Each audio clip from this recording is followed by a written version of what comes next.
حکایت نمبر 15 عاشق رسول صلی اللہ علیہ وسلم۔ جان نے جب مرغابی ہونے کا دعویٰ کر دیا ہے تو پھر طوفان بلا سے اس کو کب گلا فریاد ہے۔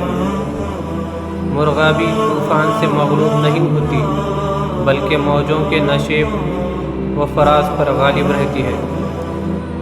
اسی طرح جان عاشق طوفان و حوادث سے متاثر ہوئے بغیر اپنے دلبر کی یاد میں مست رہتی ہے۔ عاشق صادق محبوب رسول صلی اللہ علیہ وسلم حضرت بلال رضی اللہ عنہ ازلی سعادت مندوں میں سے تھے۔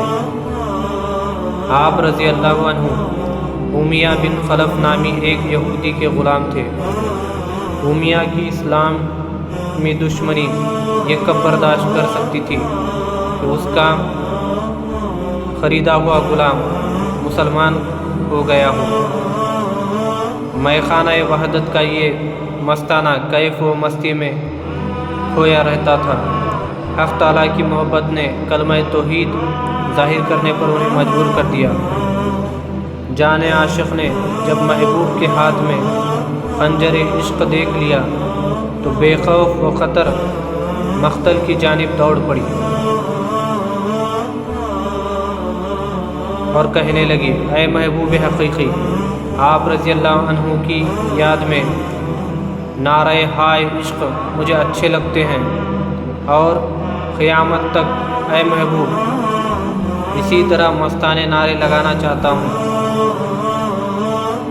سربریدہ عشق حق کے سامنے اگر 100 خندقیں بھی ہوں، اس کے درد عشق کے سامنے ان کی حیثیت ایک مزاح سے زیادہ نہیں۔ اس کی ایک تڑپ تمام خندقوں کو عبور کر لیتی ہے۔ اس کا درد باطن ظاہری تکلیف سے بے نیاز ہو جاتا ہے۔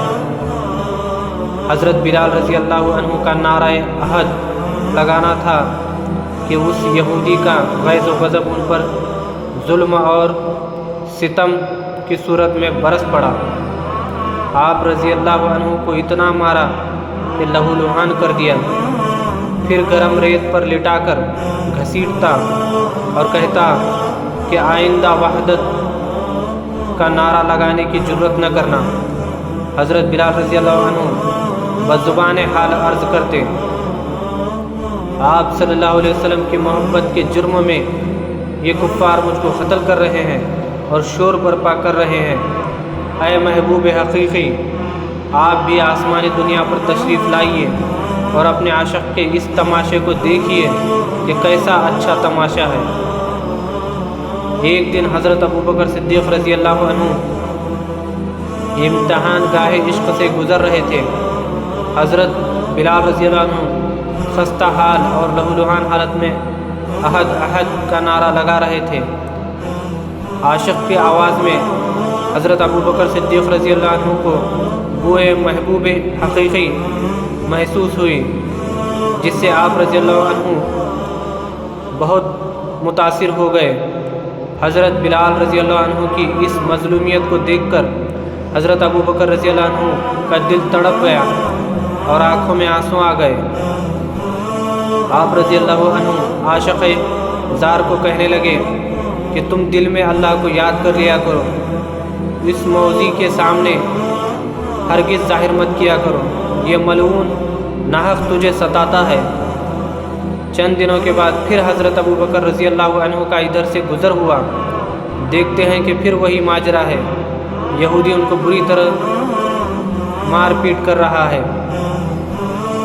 حضرت بلال رضی اللہ عنہ کا جسم تو اس ظالم یہودی کے سامنے زخم خوردہ تھا، لیکن ان کی روح حق تعالیٰ کی بارگاہ قرب میں مست و خواب عشق ہو رہی تھی اور بہار لازوال لوٹ رہی تھی۔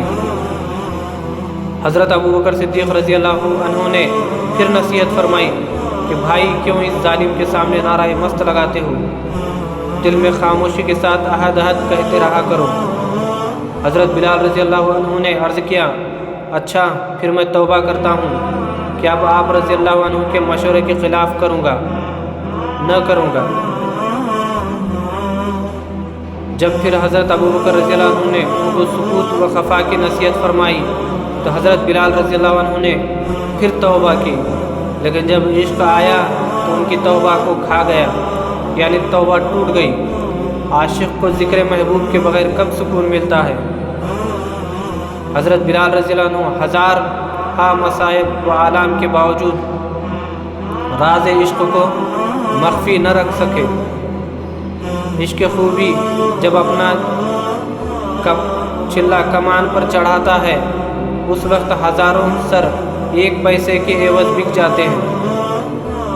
حضرت صدیق اکبر رضی اللہ عنہ نے متعدد بار نصیحت فرمانے کے باوجود جب ہر بار یہی ماجرا دیکھا کہ وہ یہودی ظلم کر رہا ہے اور حضرت بلال رضی اللہ عنہ عہد عہد کا نعرہ مستانہ لگا رہے ہیں، تو اس صورتحال کو رحمت للعالمین صلی اللہ علیہ وسلم کے سامنے پیش کیا۔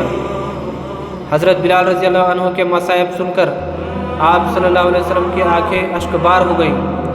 حضرت ابو بکر صدیق رضی اللہ عنہ نے عرض کیا، حضور اگر حکم ہو تو آپ کا یہ خادم انہیں خرید لے۔ حضور صلی اللہ علیہ وسلم نے فرمایا، حضرت بلال رضی اللہ عنہ کی خریداری میں میری بھی شرکت ہوگی۔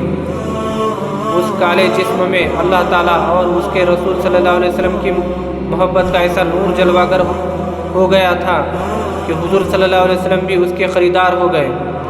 ایمان اور عشق نے انہیں انمول بنا دیا۔ حضرت بلال رضی اللہ عنہ کیف و مستی سے سرشار نیم مدہوشی کے عالم میں عہد عہد کے نعرہ لگا رہے تھے، اور وہ ظالم یہودی آپ رضی اللہ عنہ پر ظلم و ستم کے پہاڑ توڑ رہا تھا۔ حضرت ابو بکر صدیق رضی اللہ عنہ نے فرمایا، یہ کالے رنگ والا جشی غلام مجھے دے۔ یہ سفید فام اور خوبصورت غلام خستہ جس کی قیمت کئی ہزار دینار ہے، تم لے لو۔ اس یہودی نے غلام کے ساتھ رقم بھی مانگی۔ حضرت ابو بکر صدیق رضی اللہ عنہ نے اسے منہ مانگی رقم ادا کی اور حضرت بلال رضی اللہ عنہ کو ساتھ لے کر بارگاہ رسالت مآب صلی اللہ علیہ وسلم میں حاضر ہو گئے۔